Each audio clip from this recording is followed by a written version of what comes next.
பார்க்க போகிற டாபிக் வந்து பல்மனரி டியூபர்குலோசிஸ். பல்மனரி டியூபர்குலோசிஸ் என்னன்னா அது கிரானிக் இன்ஃபெக்ஷன். கிரானிக்னா இது ரொம்ப நாள் இருக்கும். இது எப்படி காசு ஆகுனா பல்மனரி டியூபர்குலோசிஸ் இந்த பாக்டீரியானால அது காசு ஆகுது. இது எப்படி ட்ரான்ஸ்ஃபர் ஆகுனா இப்போ ஒருத்தருக்கு டியூபர்குலோசிஸ் இருக்குன்னா அவங்க தும்மறனால கூட இது வந்து ட்ரான்ஸ்ஃபர் ஆகலாம். இது வந்து மோஸ்ட் காமனாக லங்ஸ் தான் அஃபெக்ட் பண்ணும். அதோட சிம்டம்ஸ் பார்க்கலாம். சிம்டம்ஸ் என்னென்னா chronic cough, fever, chest pain, night sweats, weight loss of hepatitis. அதோட காசஸ் வந்து infection with microbacterial tuberculosis, spread from bacteria, unusual breathing sound இருக்கும். வந்து டயக்னோசிஸ்னால் chest X-ray, CT scan, blood test, அப்புறம் த்ரோம்போசைட்டோசிஸ்.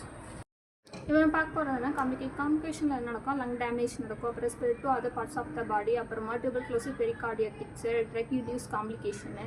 இப்போ நம்ம பார்க்க போகிற ட்ரீட்மெண்ட்ல ஃபர்ஸ்ட் லைன் ட்ரக் கொடுப்பாங்க. அதில் 2 ட்ரக் இருக்குது, ரெட்ஃபாம்பினும் எத்தனின் பியூட்டாலும்.